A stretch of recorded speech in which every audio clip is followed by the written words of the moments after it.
and welcome back to my channel. I am Escalata the dresser. I'm so glad to have you here. If you're new here, welcome.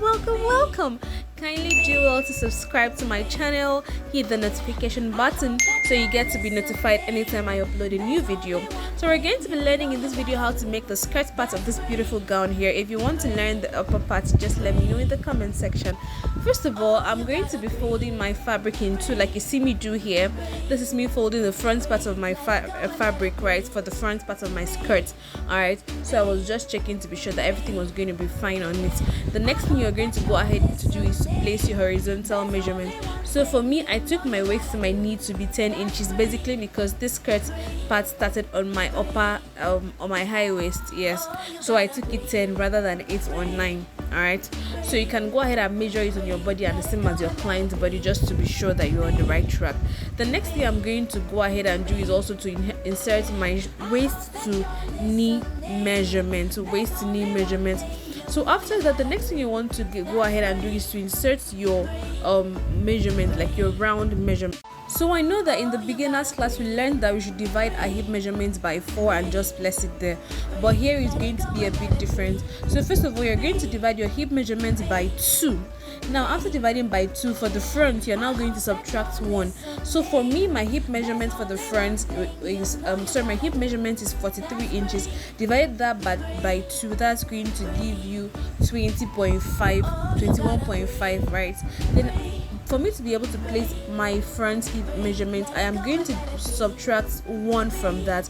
So 43.5 divided by 2, that's going to give me 21.5, and minus 1, that's going to give me 20.5. So that is what I need for the front part of my skirt, right? So the only thing is that since this fabric is on fold, I'll go ahead and divide that 20.5 by 2 again. All right, so that's going to give me 10.25, and that is exactly what I am going to be placing for the front of my skirt. Okay, so let me go over it again.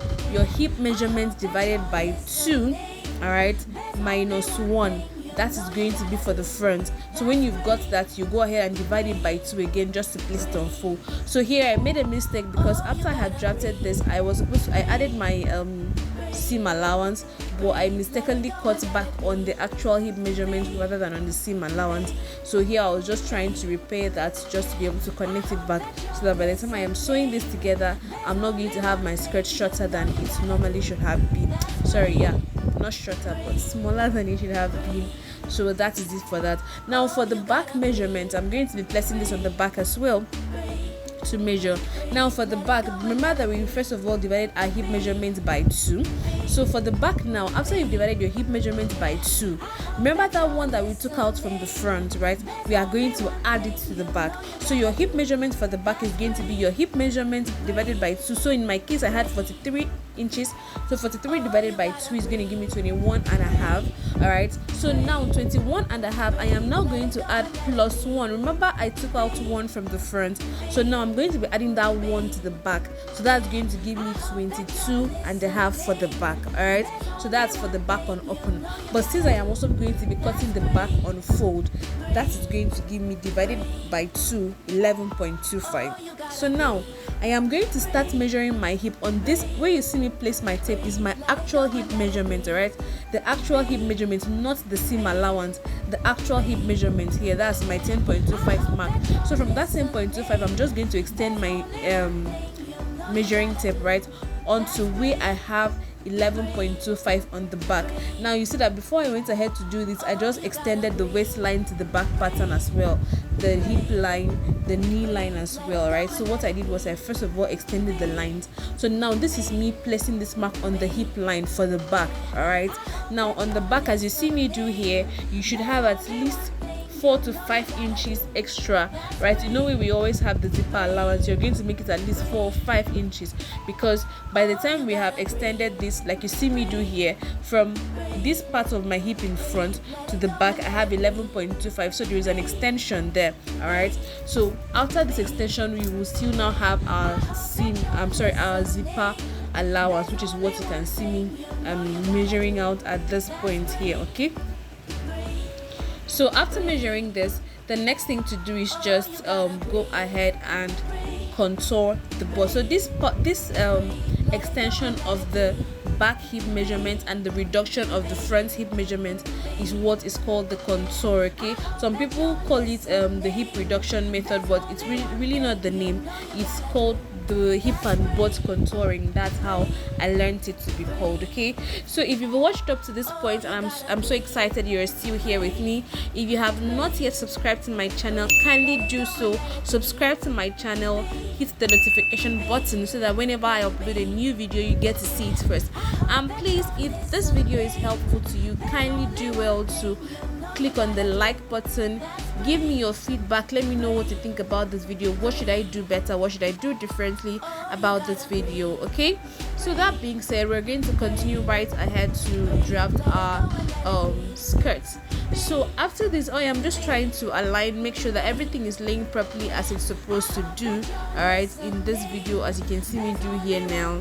So now the next thing I'm going to go ahead and do is just pinning this together, just so that it does not shift while I am drafting. Okay, now as you can see on this back pattern, now the next thing, remember that the back of our skirt is usually not as the back waistline of the skirt is usually not the same as the front, because in front we have the stomach. All right, that's the stomach is always making the front part of the skirt bulge out, while the back is flat, so the back of the skirt is usually slimmer, if I should put it that way. So on my back pattern, on the waistline of my back pattern of my skirt, I am going to go ahead and take out 0.75 inches. So depending on how slim the waistline you're working with is in comparison to the hip, all right, you can decide to do 1 inch or even maybe 0.5 inches, but I like to do mine on 0.75 inches, which is what I am doing here.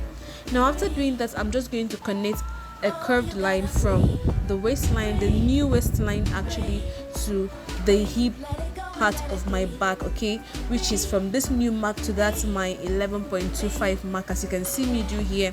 So after just giving that a slight smooth curve, I'm going to go ahead and work on the knee area, just to make sure that everything is sitting properly and nothing is looking amiss. All right, basically just that. So now over to the knee line on the back pattern. So on this knee line, what I'm basically going to do is going to be contouring the underbutt. That is, like, for me, that's part of the contouring, right? I know that this leaving it this way is still fine for some people, for a lot of people, but you know, if you want to really get that cup of the butt, you know, that cup part of the butt, the underbutt, that part that comes under the butt, has to be slimmed down. All right, so that is actually where, for me, the beauty of all of this lies. So as you can see me do here, after extending the knee line, what I want to go ahead and do is to move in on that knee line on the back, just so that it will pencil it out the more behind as well. Now don't forget that it's already penciled in front, right? Now the penciling in front can be as much as you want, whether you want it to be 1.5 inches, 2 inches, whatever works for you, depending on the kind of fabric you're working with, that can give you enough ease to work, okay, whether it's for you or your client. So as you see me do here, this is how some people get to sketch theirs and they just leave it that way.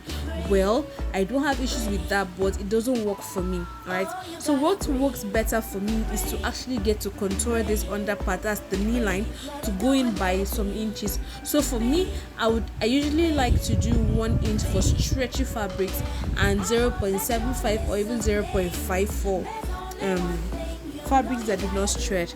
So for this fabric, it does not stretch, so I'm going to be doing 0.75. Alright, so after marking my 0.75 here, I am going to connect this back to this back hip line. Alright, as you see me do here, like so. So I am just connecting from the knee line that I have just moved in by 0.75 inches. I am connecting that to the hip line in a smooth curve. All right, so after I have done this, I am going to go ahead and work on the hemline to complete the drafting. It's not difficult at all. I mean, not difficult at all. Alright, so if you're still here, thank you so much for making it here. Please give this video a thumbs up, give it a like, mention me in the comment section. Let me know what you like most about this video. Let me know what you do not like about this video. Just let me have your feedbacks, please. It really means a lot to me. Alright, thank you so much. And if you're still yet to subscribe, please hit the subscribe button, hit the turn on notification button so that anytime I upload a new video, you get to be the first to know. Thank you. So back to what we were doing. I am going over now to the hemline to work on the hemline as well. So here I am also going to move in on the hemline just like I moved in on the knee line, because I'm going to have a straight line from the knee line to the hemline. All right, so I am also going in on the hemline by 0.75 inches, and I am going to connect that in a straight line to the knee line. Remember, on the knee line I already moved in by 0.75 inches, and now on the hemline I have gone ahead to move in by 0.75 inches. So after I have done that, I'm going to connect that in a straight line, and that is just all you need to do. All you need to do. All right, so at this point, after you have done this connection, you're going to go ahead and smoothen out every sharp edge around that knee line. Remember, where we have the straight line and where we have the curved line, you're going to have to make it blend, okay, so that it's not looking sharp and funny, because we don't have a sharp part of the body. Your body is not a rectangle, it's not a square, it's not a straight line, so that's why you do not need straight lines. Your body has slight curves, okay, curved either inwards or outwards. So just make sure that every way is smoothened out. Alright, so the next thing I'm going to go ahead and do at this point is to add my zipper allowance all the way from the waistline to the hemline. Alright, so for me, I am not going to be having an overlap slip, an overlap slit, right? I keep saying slip. Why? Slit, please.